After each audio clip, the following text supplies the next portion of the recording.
साक्षी पाणी घेऊन ये ग.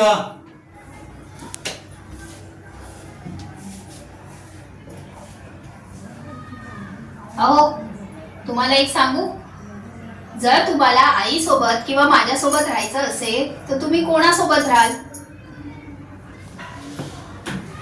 अगं साक्षी, ही म्हातारी आई काय कामाची? मी तुझ्यासोबत राहील.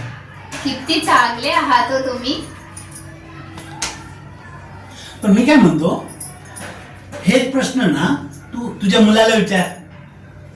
ठीक आहे बाबू, माझ्या सोनू, जेव्हा तुझं लग्न होईल तेव्हा तुला दोघांपैकी एकाला जर निवडायचं असेल तर तू कोणाला निवडशील? तुझ्या बायकोला निवडशील की मला निवडशील?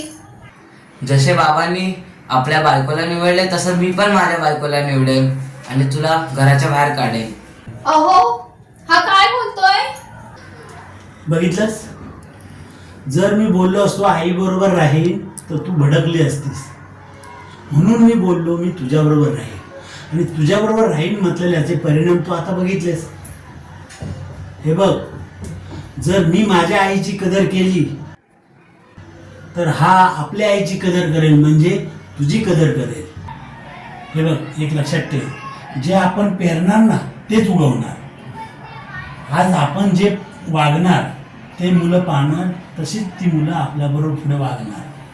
हे बघ, तू तिला सासू न समजता स्वतःची आई असं समज, मग तुमच्या नात्यामध्ये किती गोडवा येईल तो बघ.